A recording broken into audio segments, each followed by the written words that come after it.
So lately when we've been watching TV, we've seen stories of the Haiti relief or the relief in Mexico, or we see the commercials that make you feel so bad that you change the channel. The one from ASPCA with the little dog and the puppy face, or the one we see for the CHOP children who have, cancer patients. These are all organizations asking for a donation, but instead of donating money, how about we donate some time? I myself am a volunteer and know the benefits that you can receive from joining an organization. I have volunteered for several organizations, CHOP being one of them, a food pantry center, and Toys for Tots. I want to open the minds of you, my classmates, to get out and be selfless and volunteer. We are the next generation to make our world a better place, and when we volunteer, you're helping the society and the community be a better place for your parents, children, and grandchildren. To persuade you more on the subject of volunteering, I will describe for you the reasons why people don't volunteer, the benefits of volunteering, ways to volunteer, and a great example of an organization who has made a difference in this world. So why don't we volunteer? According to the Bureau of Labor and Statistics released in January of 2010, it stated that 26% of the population volunteered in the U.S. This is a decent number, but it can be better. Volunteering has brought communities together and has brought smiles on children's faces. But people still stray away from volunteering. Some say it's beneath them and it's demeaning. Others say, no pay, no work. A common excuse is, I have no time. I myself have thought, I don't have time for this. But I realized after receiving my pin from CHOP after 200 hours that you have time. I can bet 50% of you have a couple hours a week just to volunteer and get out. And some say that they simply have just never been asked to volunteer. If that is what is holding you back, then consider yourself asked. The fact is, volunteering is more selfless than anything else you can do, and it's a major part of our society. People become volunteers for all sorts of reasons, and it can benefit everyone in many different ways. It gives you an opportunity to grow as a person and learn new skills that you didn't even suspect, and challenge yourself to be a better person inside. We are all in college for one reason, and it's to learn. Volunteering can teach you new skills and can teach you new things. It teaches you about yourself as well as an issue that affects society. One can gain practical skills that will make you more valuable to the job market. Employers are interested in people who volunteer. It can open the door for new opportunities. For example, me, nursing major, since I'm volunteering at CHOP, I've met a lot of high people.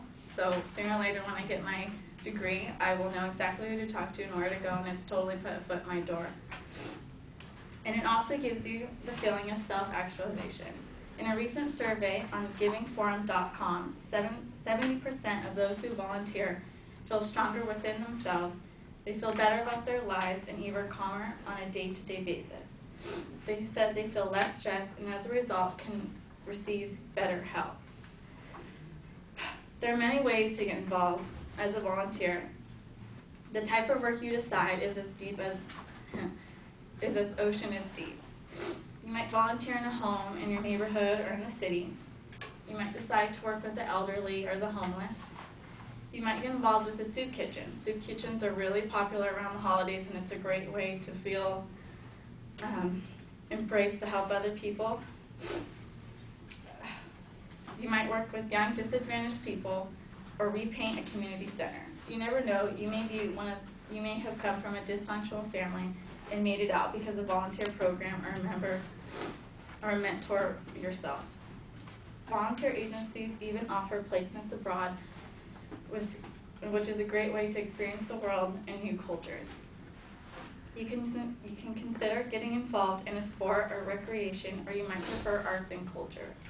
Whether it's animals or the environment, there's always something for you.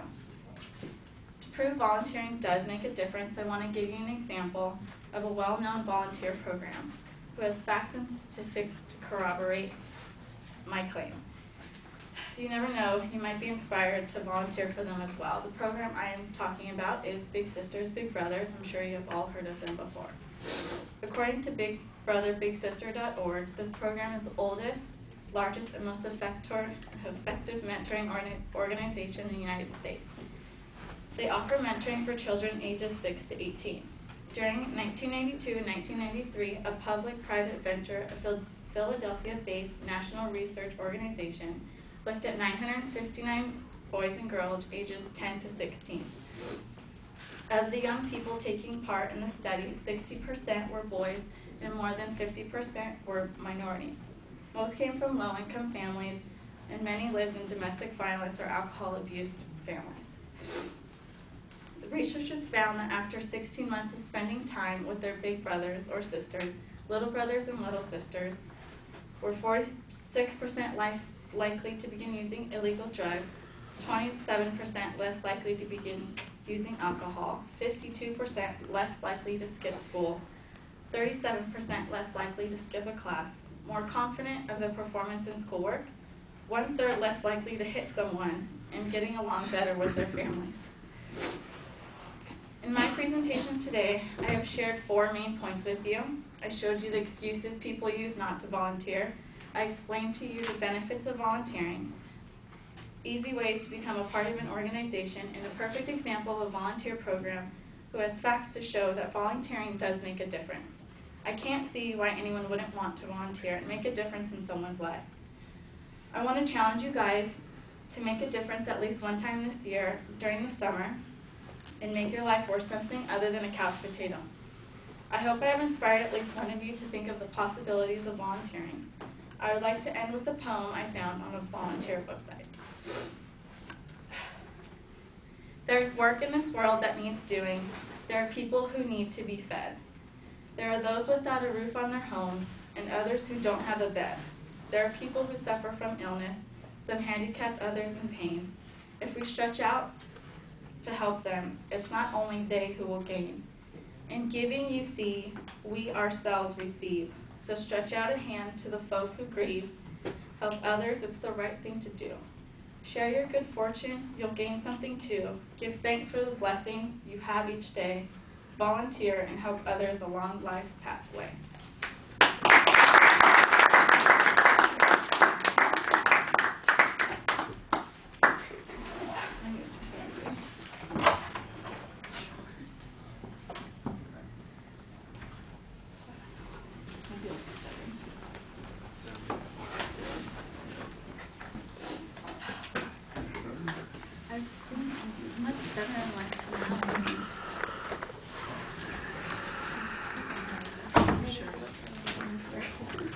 So Andy, what did you think? I think it was good. It was very well organized, and she cited a lot of information like for the end. And I really like the poem at the end. Persuade me to do something this summer for somebody. So it was good. Okay. Well, I know that you were concerned about this because we talked about your speech several times. I thought you did a very good job on a lot of things. You had nice reference at the beginning to a situation. You've got a personal point of view that you're sharing here. Your goal is very clearly expressed, so all of that's solid. There's an excellent layout of what the supporting points are going to be, so all the structural stuff is really solid. I think the topic is a good topic for you to develop. I thought that you did a nice job on it.